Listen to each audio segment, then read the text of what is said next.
Very excited that David Crowley is with us this evening. David has been teaching at San Pedro High School, as someone else mentioned, I don't remember, Christina mentioned, for the past 20 years, and is the founder of the school's Gay Straight Alliance, making it the oldest LGBTQ organization in San Pedro and most of the South Bay. Previous to teaching, Crowley was a high-powered entertainment publicist for artists including Michael Jackson, Guns N' Roses, Van Halen, which, that was sad. Yeah, I was in tears today. I miss it. Wow. I miss it already. Yeah. I found out during fifth period and my kids were like, you need to go, Mr. Crowley. So yeah, I lost a friend today. Wow, I'm so sorry. Thank you. Nirvana and many more. He is the father of Caden, a 17-year-old senior, and likes to take his son on adventures around the world.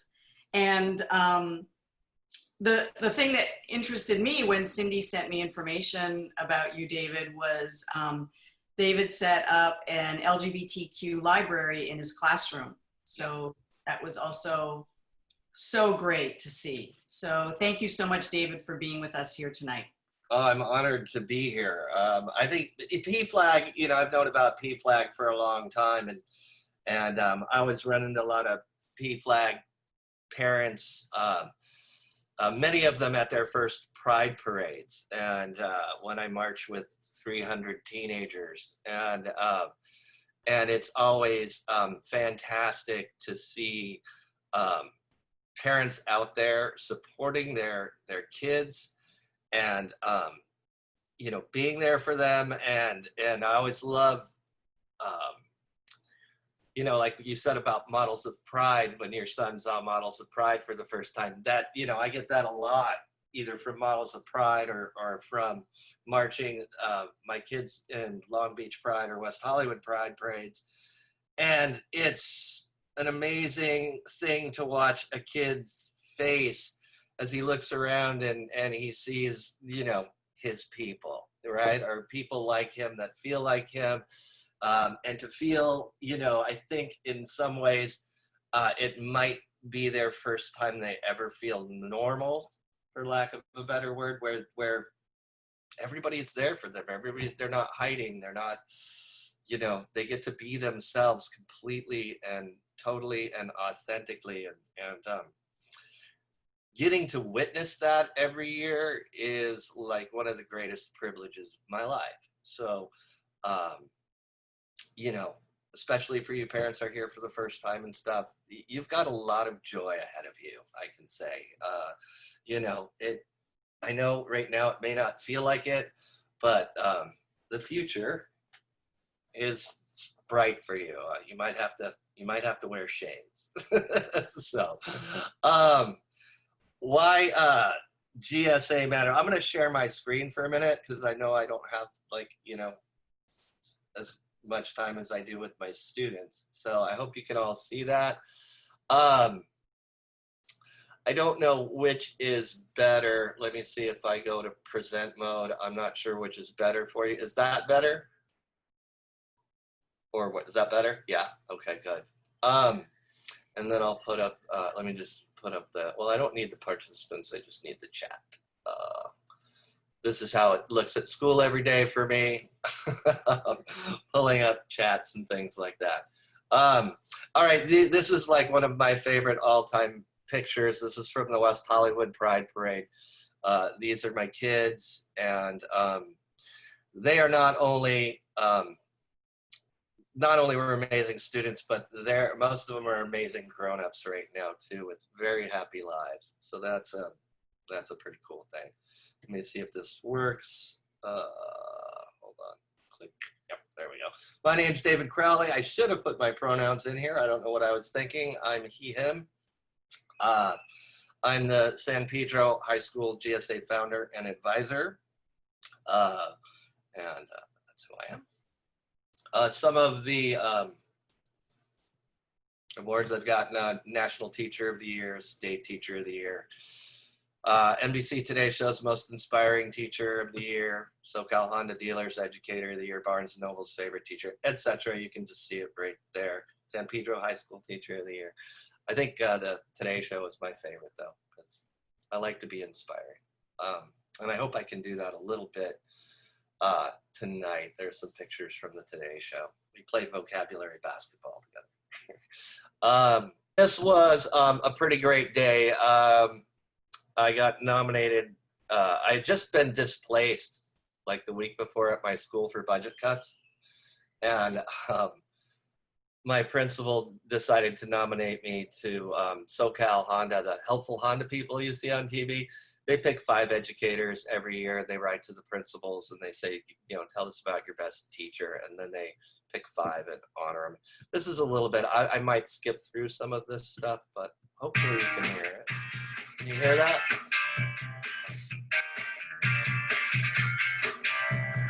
Hey, San Pedro, I miss my school.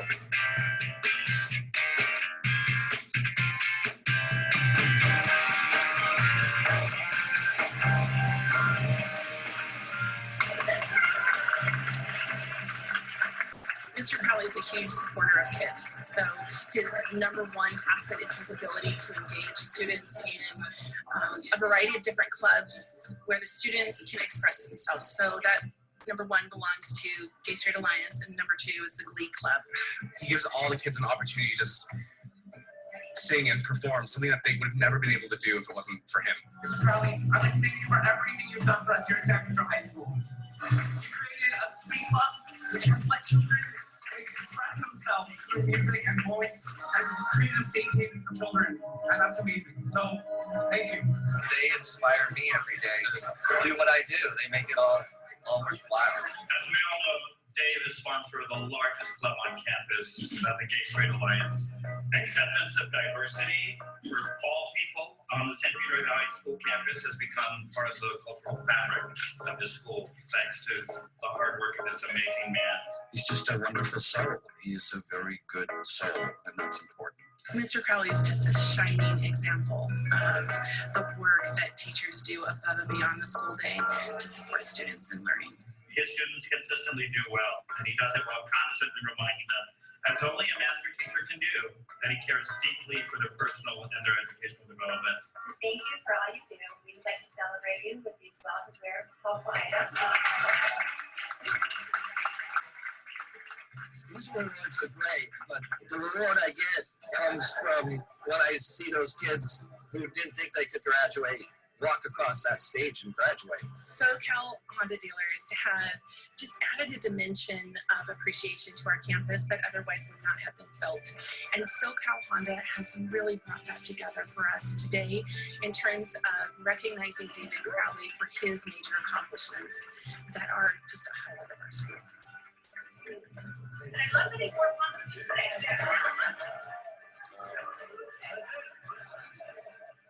So that had me in tears, and I'm actually on the computer they gave me right now. This, back when I first started teaching, this gentleman right here, he approached me and said, I'd like to start a Gay Straight Alliance. And I was like, that is the best idea I've ever heard. Let's do it.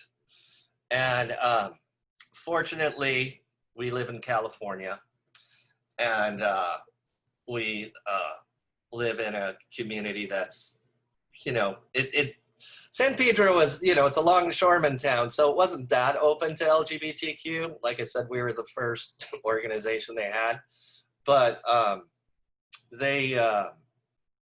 we started it, and I remember I got permission from the principal and such.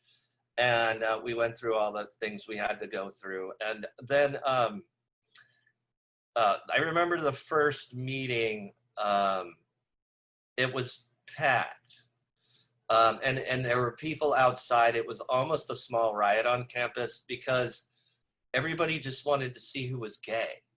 You know, that was the thing. We had to bring security down. we had to we had to separate to find kids who wanted to be really in the meeting, and I'm sort of standing at the door trying to gauge, who's just, wants to be a goofball and who's serious about being here. Well, we got that sorted, and it slowly became an integral and big part of our campus. And like Mr. Saavedra said there, we're one of the larger clubs on campus. And it changes from year to year. Sometimes we're not the largest, sometimes we are. But we have a strong presence on campus. Unfortunately, with COVID right now, not so much. We're actually going to start up a little bit soon, but some of our leaderships have had some issues that they're dealing with, and we decided to wait a little bit. So gay straight alliances, or now sometimes what we call them are gender sexuality alliances, GSAs for short, are student-run organizations that unite LGBTQ plus, Q meaning queer, and then oftentimes in high school meaning questioning, right? Are student-run organizations that unite LGBTQ plus youth and allied youth to build community, organize around issues impacting them in schools and communities. GSAs have evolved beyond their traditional role just to serve as safe spaces, youth and middle schools, but they've emerged as vehicles for social change and social justice, racial, gender, and educational. Anytime our students want to speak out socially, the first place they come to is GSA, and to me, and whether it's the walkouts for guns, to get rid of the guns, and we had to we wanted to keep our kids safe and on campus, so we transformed it. Instead of having kids just walk out of campus and just go crazy for a little while and then go hang out at their houses and not come back to school, we set up things for them to do. We set up Instagram booths. We had speakers. We had, all kinds of different things for them to do so that their efforts to change the world would be useful and just not running off campus to prove a point, right? We decided a while ago, I don't know how many years ago now, but we decided to change our GSA to Pride Club. So it's mostly known as Pride Club on campus. Sometimes I'll call it San Pedro High School GSA / Pride Club. But I normally just do that for adults and people off campus who don't know that it's a gender sexuality alliance or a gay straight alliance. What we do, we often set up staff trainings. I'm the equity compliance person on campus. I know how to deal, I get calls from people all the time, from teachers, or emails from teachers saying I have a student that has an issue, or I have a teacher called me just this week that he had a mispronouncing issue, which we all mispronoun sometimes. So when you do, especially if you're new, cut yourself some slack and just be honest, and talk to the kids. They tend to understand. But I'll try not to give advice. They meet awesome people. You should see my room at lunch.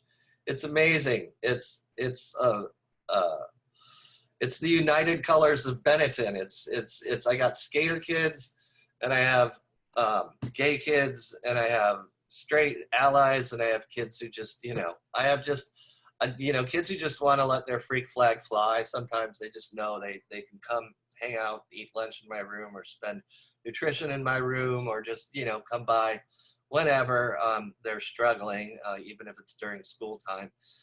They have a safe space. We have LGBTQ friendly social events. I mean, I've taken the kids to, I remember when the TV show Glee came out, I was able to, because of my entertainment background, get Jane Lynch to preview the first episode of Glee for my students and a bunch of other gay straight alliances, which was pretty magical as we're in this theater watching the first episode of Glee with Jane Lynch there.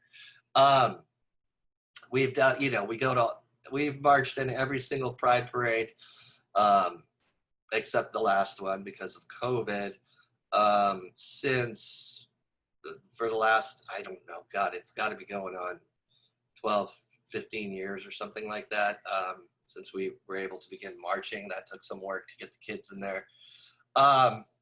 We get connected to LGBTQ organizations like yourself, right? I'm, you know, have parents in the South Bay who I will recommend to the PFLAG when I have the opportunity to speak to parents, or I'll give the information to the kids and they can give it to their parents. We have all sorts of needs for MFTs and therapists and things like that too. So if you're really, I noticed that we have many mental health professionals in this meeting that, you know, you can always reach out to a GSA. There's going to be some kid that probably needs more help than their GSA advisor can provide. I find myself in that case sometimes. I do my best, but when I feel I'm over my head, I try to find them the professional support that they need. And sometimes it's difficult because it's under, you know, it's confidential, right? So are the slides, are the slides are advancing now, right? I just looked at the chat. That's an old thing, right? Okay, good. You may have heard some of these statistics before. I'm sure you have, so I won't spend that much time on them. But 98% of LGBTQ pupils hear "that's so gay" all the time. You're not allowed to say that in my classroom. We talk about hate language in my classroom. You know, I'd rather them curse than use hate language. You know what I mean? And I always bring up, I'm like, "That's so gay." I'm like, "Oh, Mr. Crowley, that textbook's so gay," or "that book is so gay." I'm like, "No, it's not. It's not gay. It has no gender." You know, it has no orientation. It has no, you know, it's not gay. If you dislike something, say that you dislike it. You don't need to refer to it as gay. And then I explain to them, I have a lot of Hispanic students. So I'm like, how would you feel if every time I thought something was, I disliked something or thought something was stupid, I referred to it as Mexican. "Oh, that's so Mexican." And you see their reaction. It's pretty funny. They're like, "Hey, wait a minute." And I'm like, "Yeah, that's it." So that gay person that's next to you or in front of you or behind you is now you're making them feel like, "Hey, wait a minute," too. So, and it's pretty funny too. They, when kids get caught doing it sometimes, the rest of it, and these are my straight kids in my regular classrooms, right? These aren't just kids in Pride Club.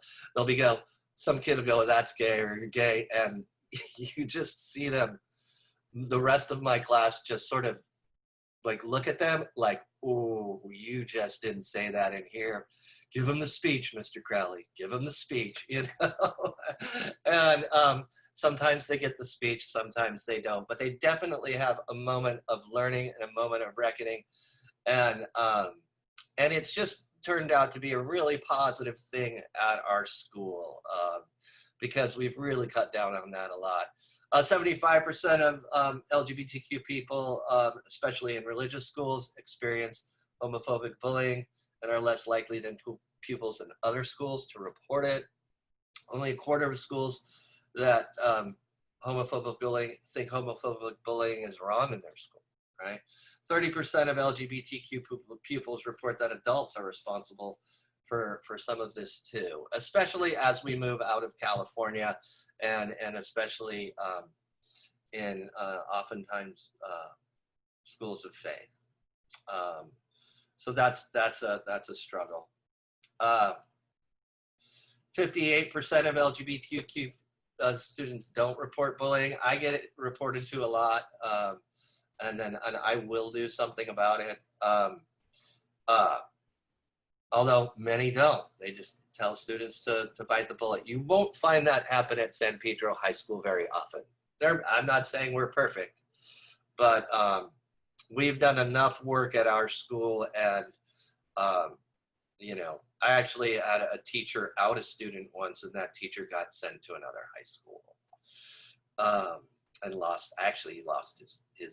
he wound up retiring because he didn't want to go through what he had to go through for doing something like that to a child.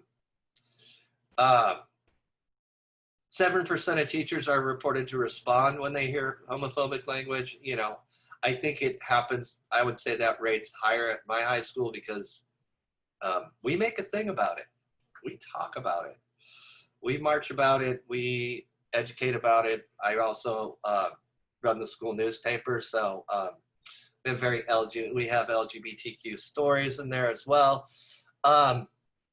90% of 15 to 24-year-olds have been called names because of their sexuality. And Black, Asian, disabled, and younger pupils are all most likely to experience homophobic violence. The costs of homophobia, right?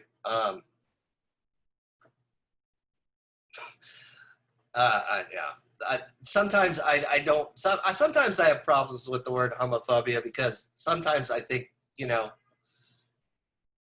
it's not, there is a fear there, yes, but sometimes I think some people are just jerks, and it drives me crazy. But I know I'm not supposed to make general statements, but I'm very outspoken, so sometimes I do. We have a lot of alcohol and drug misuse in the LGBTQ teen community. Truancy, a lot.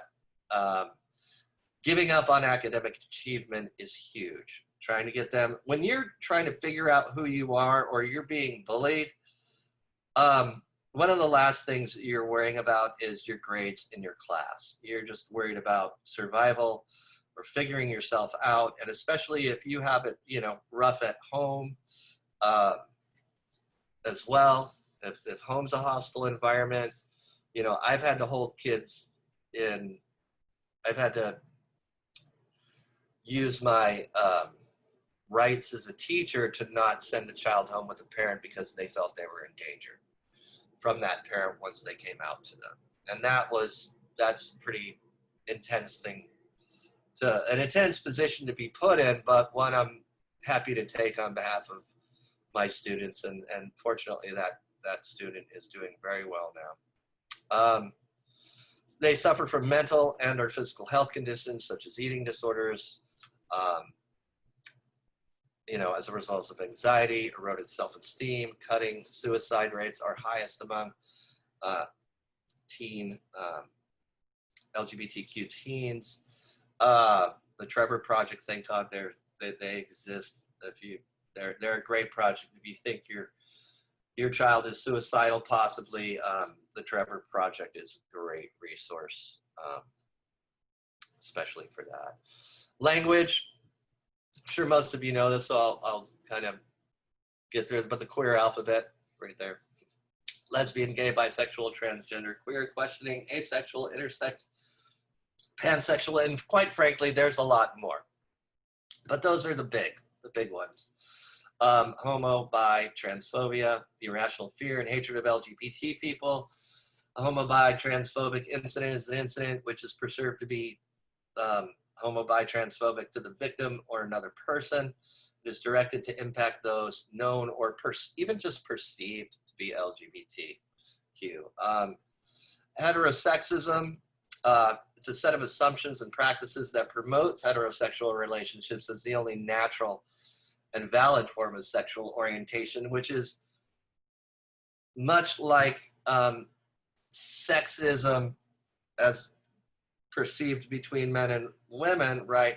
Heterosexism, you know, the LGBT community suffers from that, right? The idea that they're somehow not normal, and that's just not right. it recognizes and rewards those who are heterosexual and ignores and penalizes those who are not. Sexual orientation describes who you are physically and sexually attracted to: lesbian, gay, bi, questioning, straight. Sex, biological characteristics such as chromosomes, genitalia, hormones, female, male, intersex. Gender, the difference between sex and gender is how you feel and experience your gender. It's not defined by your biological private parts, by your bits and pieces. Gender is fluid: masculine, feminine, androgynous, genderqueer. And understanding that fluidity, it's a word we like to use a lot, especially in the teenage years, is really important, because they're just figuring out who they are. So they're very fluid and can go back and forth. And what I don't want to give you the impression is it's not a phase. Okay, being fluid is not you're in a phase. Your fluidity extends more to you figuring out where you're comfortable with your gender. Is it more feminine? Is it more masculine? Is it androgynous, non-binary, genderqueer? You know, that's where it's fluid, right? It's not some phase and all of a sudden you're going to snap out of it and be straight, right? Transgender, a person who doesn't identify with their biological sex, might go through surgery, might not. And an ally is a straight person who is supportive of the LGBT community. This, you may have seen on the news, it was on all the newscasts of Nightline, was what we put together for my students. And it's just been such a great thing, mostly for my straight hetero students as well, because now they're reading novels because they're curious, not curious about them. So they may be very comfortable in their sexuality and gender identity, but just having LGBTQ characters in novels, you know, just sort of it's more realistic of society, and it makes it okay. So I'll play this for a little bit. I won't play the whole thing. It's a little too long.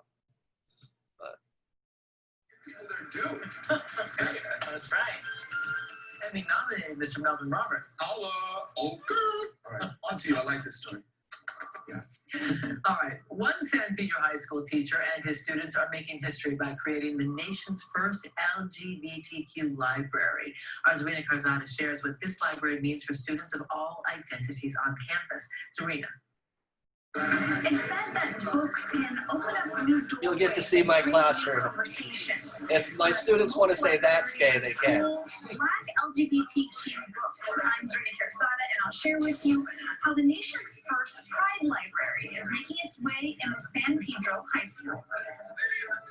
This high school senior says she learns a lot about different perspectives through books, which is why Cassandra Lujan is grateful to see LGBTQ books in her classroom for everyone to read. I think reading this book will mean a lot to me because I'll learn like the process she had to go through to come out, how like hard it was, and like just understand her more. Cassandra says while she does not identify as LGBTQ, it's important for everyone to support others who are. My Nina is gay, my uncle is gay, and a lot of my friends are gay, and it was kind of hard for a lot of them to come out, and they recently barely came out. Students like Cassandra that are part of San Pedro High School's Gay Straight Alliance Club and the club's founder, English teacher David Crowley, created the nation's first all-LGBTQ library in a classroom with the help of the MJ Project and the Palos Verdes Peninsula Rotary Club.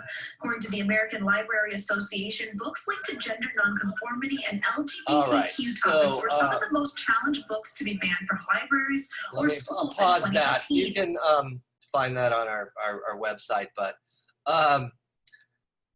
this is just, I'll wrap up in a second here. The reason, I mean, this is us at Pride in the Port. We did the teen tent. We had the free mom hugs people with us. They were amazing. We were the first LGBT float in the 41-year history of the San Pedro Christmas Parade. We decided to do that, and the Pride on the Port people paid for it for us. It was amazing. We have Spirit Day. I mean, this video is pretty amazing. I wish I had more time. Maybe I'll come back. But we raised the Pride flag in San Pedro together. I got to be the second person ever to raise it. It was such an honor. And we go to the Pride parades, and we even got to be during this Pride parade here. Demi Lovato, the pop star, was filming her video in the parade, and she was the Grand Marshal. There she is right there. And all of a sudden I hear, and my kids are freaking out, and all of a sudden I hear this speaker saying, "Dave Crowley, is that you?" And I turn around and I look, and it's the director of the video sitting in this big truck. And I'm like, yeah, and then I see it's my friend, and he jumps out, we talk, he's like, "What are you doing?" I go, "I got my GSA kids here." He's like, "Perfect, I need kids for the video. Do they want to star in the video?"